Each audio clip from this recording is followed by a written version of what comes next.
Long time ago, there lived two lovebirds by the name Mr. and Mrs. Ryan. They both weaved baskets for a living. Mr. and Mrs. Ryan did everything together. They went to the stream together, swept the compound together, cooked together, and even sold their baskets together.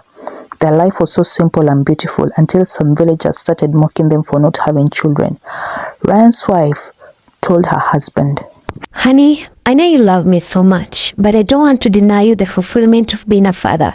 Please marry my friend Ugo, at least so that she can give you children and take away this shame of childlessness away from us." Ryan was so mad at his wife for what she had suggested, and after a lot of pressure from his wife, he finally married Ugo, and Ugo was likely to get pregnant after some months, and finally she put to bed a bouncing baby boy. After Ugo got a baby, she despised her friends so much. She didn't allow her to touch her baby or even come close to them. She'd call her names. "You barren witch, why can't you have your own children and stop flaunting yourself and forcing yourself on other people's children?" Mrs. Ryan decided to mind her own business with her husband. They continued with their lives like Ugo did not exist. They were inseparable. Ugo noticed that Ryan hardly looked at her, but was only interested with their child and his first wife. Ugo felt like a nanny in that compound because all she did was take care of her son. Mr. Ryan hardly ever ate the food that she prepared. Ugo got tired of pursuing Ryan to give her attention and decided to visit a witch doctor to help her get rid of Mrs. Ryan. The witch doctor gave her something to put in Mrs. Ryan's food. That day, Ugo got back excited and cooked food and added the poison. She then went to her friend and pretended to make peace and invited her over for lunch. Ugo and Mrs. Ryan had lunch, laughing and reliving their childhood days. After lunch, Mrs. Ryan went back to her hut, and that night she passed on. Mrs. Ryan was buried the following day according to their traditions. Mr. Ryan mourned his better half for months. There was no single day he woke up happy. Ugo finally saw the opportunity to try and seduce Ryan, but it didn't work. She got so angry and went back to a witch doctor, who told her, "I can give you something that will make this man to love you, but be warned it will make him useless and madly in love with you. Secondly, be very careful so that this potion will not fall in the wrong hands, because if it's taken with the wrong person, it can cause death."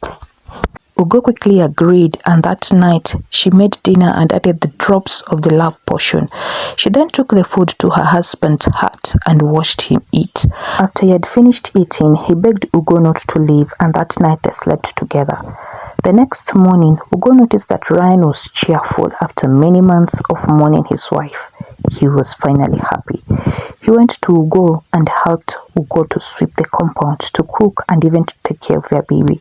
For the first time, Ugo felt loved. At lunchtime, she added an overdose of the love potion, and Mr. Ryan started walking around shouting, "Ugo, I love you. Ugo, I love you. Ugo, I love you." Ugo thought it was a compliment until Mr. Ryan started running towards the bush singing, "Ugo, I love you. Ugo, I love you. Ugo, I love you."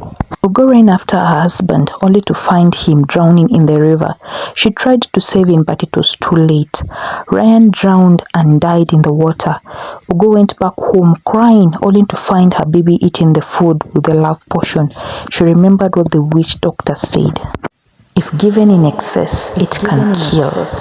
And if anyone takes it and it was not meant for them, they will also die. Ugo was almost running mad.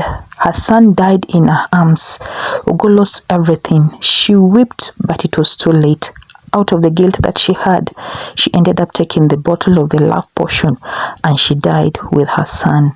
The end. If you have enjoyed this story this far, please do not leave before you give it a like, subscribe, and share. And please consider leaving a comment on the comment section telling me whether you enjoyed the story and telling me whatever city or country you're watching me from for me to give you a shout out on the next episode of Wonder Tales by Julian. And thank you so much to all those who have subscribed.